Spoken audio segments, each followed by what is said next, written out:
Welcome to the Robeson UCC for June. Hard to believe that half the year's gone by, but it has. So while I'm going through my presentation, I know you're doing a 95, Joe, and I'm sure you're going to have some stuff you want to talk about. But if you want to reach out to anybody during the presentation to see if there's any more work that you don't know about, feel free to do that, please, and we'll give you a chance to talk about it at the end. I think I got my laser pointer still working here. Yeah, yes. All right, so this slide here, you weren't here last month, were you? Okay, so this slide here is something, we took Lewis's slide out, and then we incorporated the liaisons across the state of North Carolina for what's going on in their area. So Western North Carolina, Mr. Tyler said that timely communication is key, and he mostly talking about pre-com briefs there, folks getting together prior to it starting. That way you're avoiding conflicts. You know who the players of the games are and the contact information as well as what they look like. So if they walk up on your job, you know who they are. Southeast, that's Miss Tammy. Again, communicate with each other, not only with the pre-com, but by attending the UCC meeting so we can know what's going on within the area. One of our UCCs the other day at the Car Lake, which is in Oxford the other day, they were getting ready to do some milling. And so I was having to ask probing questions. Was there any bounds that had to be raised? Yes, there is. The gas company was out. I said, was there any gas company bounds that?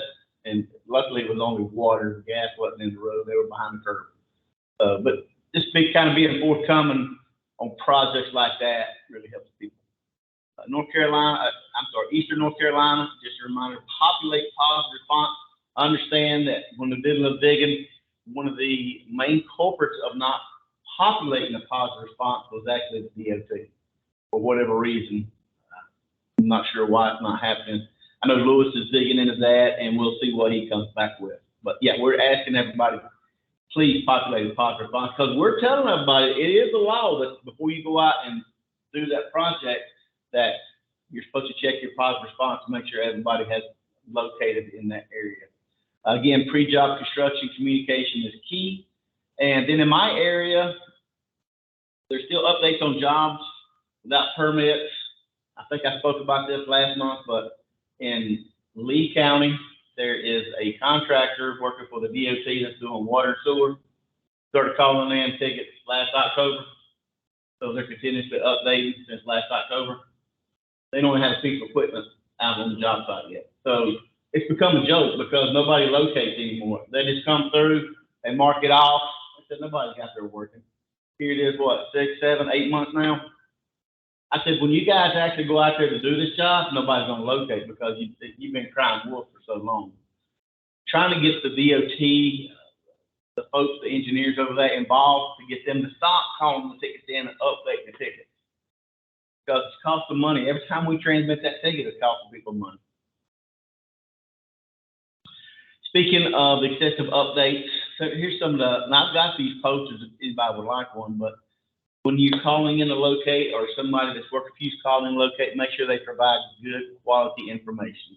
A specific dig site location and dimensions, white lining is preferred. Correct contact name and number, not a 1-800 or a 888 number. If you give me the number for the individual who's calling the tickets in that sits in the office, that's cool. But when it's contact on the job, give me the individual who's got boots on the ground, who's actually the supervisor or crew lead over that job, where they know what's going on in case somebody has a question. Detailed description of work being performed. Are they putting in a fence, putting in septic? It doesn't matter what it is. Just give us sufficient notice. Make sure you're not calling in emergency tickets for a line drop that somebody failed to call in, because you will get dinged for that. If somebody runs that up the flagpole, turns it into the underground damage prevention review board. Eliminate unnecessary requests. Again, I go back to the individuals who started calling in October and been continuously updating every 12 days since then. And then stop locates on jobs that have been completed. Just kind of a tip. I learned this Monday, I always knew that if you use remote ticket entry and you call a job in, let's say I was doing one for you, Danny, and then you came to me and said, hey, man, I know I said you call that ticket in, don't update that ticket. We're going to go somewhere else and work. I say, okay, cool. I can let that ticket lie for 90 days. And then when you come back to me and say, hey, Parrish, we're going to go do that job, in the RTE system, I can grab a hold of that last ticket number because the job hadn't changed, only the date, and update that ticket. I've since learned that it's also possible to do it if you're calling in. If I call it in originally and I don't do the job, I don't update it, I can let it lie for 90 days, pick the phone back up and say, hey, I called a ticket in, here's the ticket number. Everything's the same, I'd like to update this ticket number. I can do that without having to go through the description and everything. I did not know that. You can also use Update Lite off of the computer, off of the app on your phone, or you can use that desktop computer to do that as well. I didn't know that. I thought it was only available for RTE. So that's pretty cool. A new ticket only if the scope of the work has changed, right? We're not working in this area now. We're working in this other area. You can't update that ticket. You do have to perform a new ticket.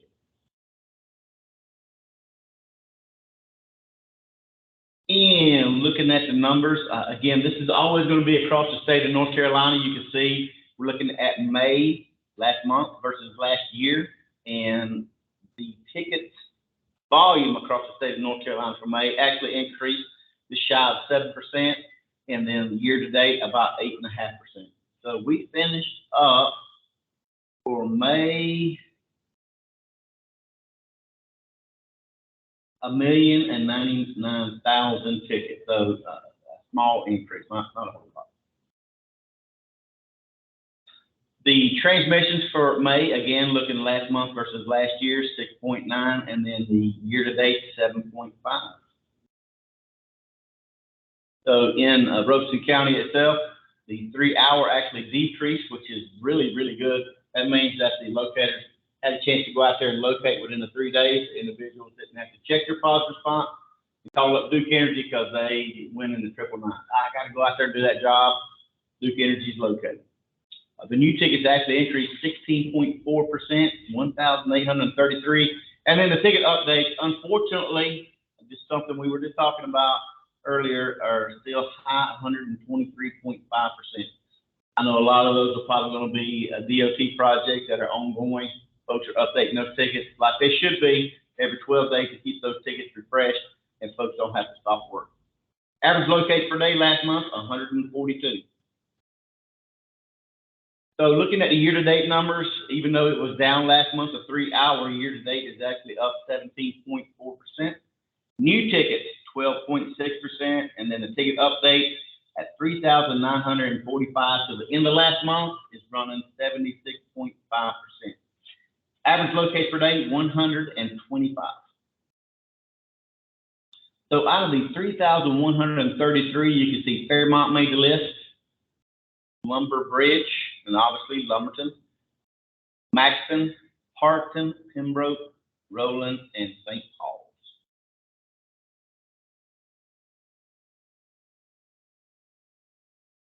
All right, so we're looking at the damages now that were not only reported to 811. I told you, man, I'm tired.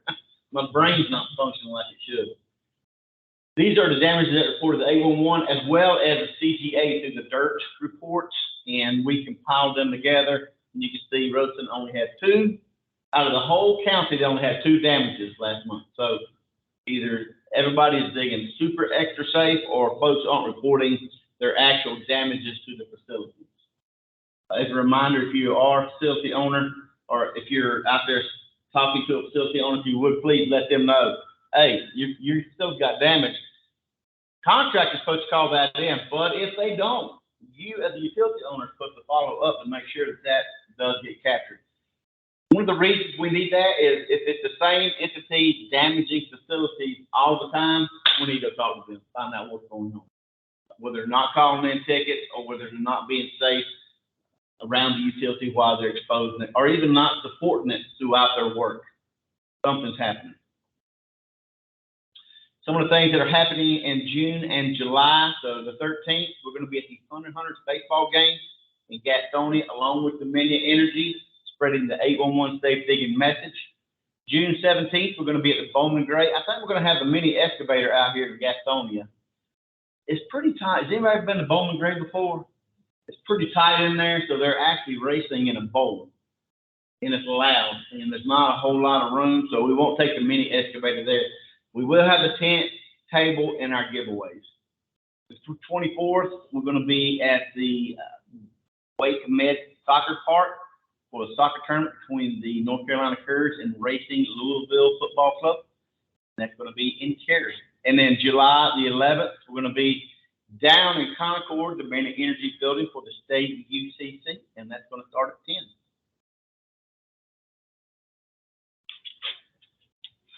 8-11 days coming up, so 2 times a year we get to toot our horn. One of them is 8-11 day. The other is,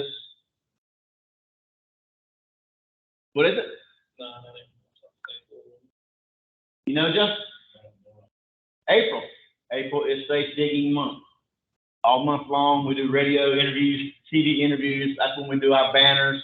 We gave the banners out. If you guys need any banners, I still have 2 more in my car.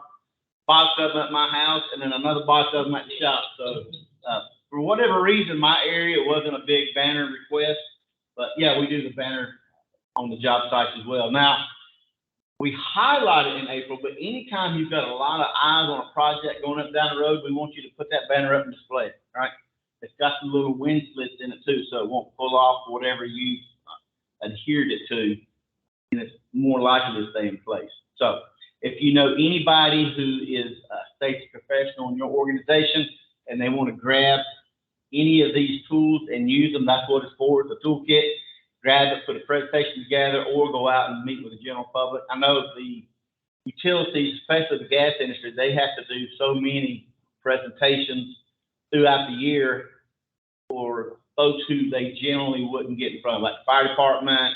We've done it for the city council before, done a presentation. They can go grab information off of this about digging safe around utilities. There's a good-looking education team led by Ms. Ann Rushing. And last but not least, happy Father's Day. If you're a father coming up, anybody know the date? June 18th. June 18th. So if you are a father, happy Father's Day, or a grandfather. All right. Any questions and or comments about the presentation? I've got a quick question. Okay, say a moment. The positive response. Yep. So last week, we've got claims, statements from AT&T about a cut line, and it includes the ticket number. But when we put that ticket number into the positive response to kind of pull up some information about it, we couldn't get anything. Is there a time limit on when that would expire? 4 months. Years. 4 years. Well, Yeah. So if you're an RTE user, you can go back and look at a ticket up to 4 years. You're using the RTE system. Is that what you're using? We use the on my iPad the 811 app. Okay, so you're pulling the positive response for that. I'm not sure about that. I'll go look. 4 months. It shouldn't.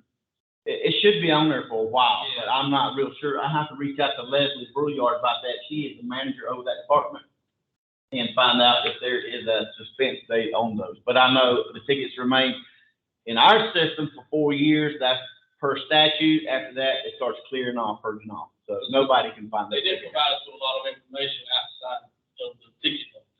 If you got the ticket number, I can look it up on my system here before we leave to see if there is a correlation. Yeah, I don't have it on. Can you reach out to somebody and get it? I can look it up on our system. Okay. What was your other question? You said, so if a line is cut, our guy's cutting line. Yep, so let's say Piedmont Natural Gas owns that line, the excavator was out there digging around it. They nicked it, scraped it, cut it, whatever, it's blowing. Piedmont comes out there, makes it safe, they do an investigation. That utility, the excavator that hit that utility is supposed to call 811 after everything's safe. Say, hey, I was out here putting in water and I hit the gas. Just want you to know. We don't take it was Joe's Plumbing and they hit Piedmont Natural Gas. We just say, somebody's putting in water and they hit gas. We record that at the end of the year, we roll it up. Again, if there is, if we're having an issue with plumbers in whatever area, ripping stuff up, not calling or whatever, then we focus on that group to educate them. Hey, you know, this gas is dangerous stuff. It costs money. Hospitals are down, or restaurants are down, and they're losing money. You guys could get a bill for this. Just make sure you're calling 811, respecting the mark, staying off of, you know, the 2-foot tolerance zone on either side of the paint. Because I know if we do cut a line, we'll call the utility that we cut. Yeah. So we also need to call 811 to make them aware. Yep. And then the utility needs to follow up. Once the utility follows up, say, oh yeah, we got the call from them, it's good to go. We only catch it at one time. We'll throw the other one away. And it's just a kind of a fail safe in case the excavator doesn't call. And you said the positive response, I guess DOT is not doing the positive response? From what I understand from Ann, she said that they did some digging, and one of the folks who are not populating a positive response is DOT. So what would that, In what a they need to do? majority of the time. So once the ticket's put in, we get it back? You guys are locating it, or clearing it, or whatever you're doing, whoever does that on your end is supposed to generate a positive response. A 32, a 35, a 30, whatever it is. Yeah. Or 60, located, good to go. Outside of the excavation area. Yep. Again, Miss Leslie Brouillard could And that's them going out, painting the lines and all that, showing. yeah, if they're actually painting it, they're looking at on the map, GIS, and saying, you know, that's outside of our area. They're going to be way away from us. We can clear the ticket. No conflict. I know our supervisors are handling the tickets now. Our administrative staff is looking out, supervisors are, they're going out, marking on the red dots, painting lines on the road. Yeah. That's the positive response. Well, that's your protecting your facility with a good, timely, accurate locate. Once that locate's done, then they got to go back in the system and put something in there. Okay. Whether they've located it, it's outside the area, whatever it is. And I know Lewis is talking to somebody at DOT about that to make sure that that's happening in the future. This is not happening now. You're just full of questions, Danny. You had great chairperson. I'm just saying. Throw that out there. Anything else? Yeah, that's it. Joe, do you have any questions on the presentation? Okay. So now we're going to go into, it'll be old business, new business. It can be one and the same. If you've got some old business that still need to be addressed at this meeting, or everything's good to go, now we need to go into new business. This is where we're doing some work at. Or having issues out in the field. Yep. I don't think we have any old business. Okay. But we're coming to the end of the fiscal year, so we're kind of slowing things down, wrapping things up. And then around mid-July, I guess we'll hit the ground running again. We have a plan of about 52 cross-line pipes that run under the road that we want to replace in the next fiscal year. 52? Yeah, ballpark. Just in this county? Just in this county, yeah. Are they failing, or they need to be upgraded? A little bit Larger? of both. Okay. Mostly we've got some type of issue where there's a hole in the shoulder, hole in the road, pipe separation. A lot of the pipe is old, it's not reinforced.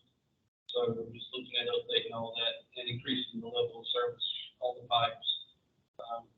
So that's what we've got planned. Is there a place that somebody could go and find that on a website? Where you going to start at, or? No, we'll put it in Teams, and we'll do road closures and update the public ahead of time, letting them know that we'll be on that road. But the utilities need to stay in front of it. You're just gonna keep coming to our meeting and say, hey, we got utilities in this area. Yeah, and Okay. keep doing our locate. Okay. Doing the locate ahead of the pipe replacement. All right. That's about all we've got going on. Cool. Mr. Joe, 95, you're the man. For a small section. Okay.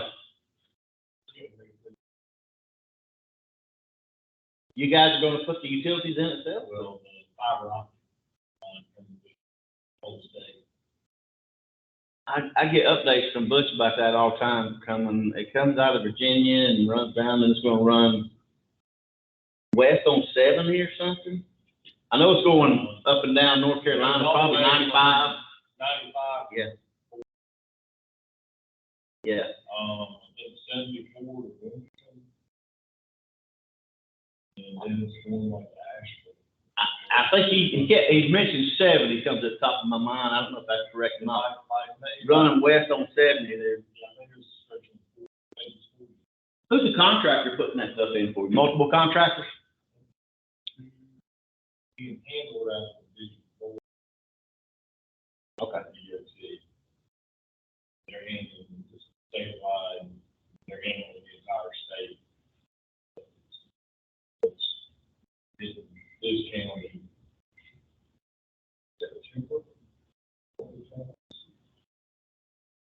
That's the only utility you guys are gonna put in?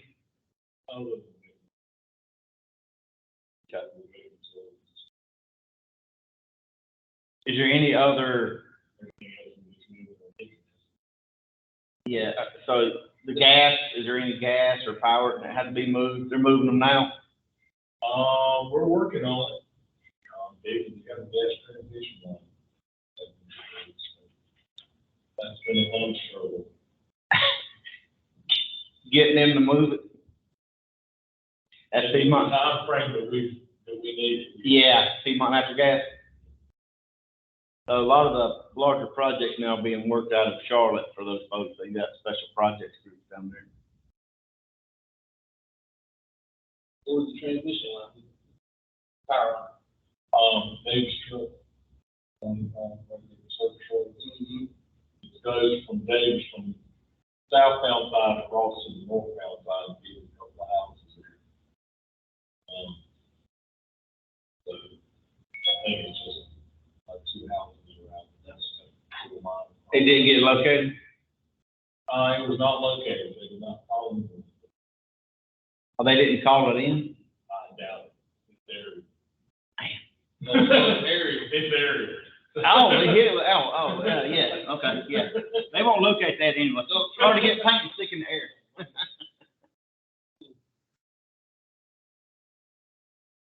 Well, as long as nobody got hurt, I mean, it does run into some money, but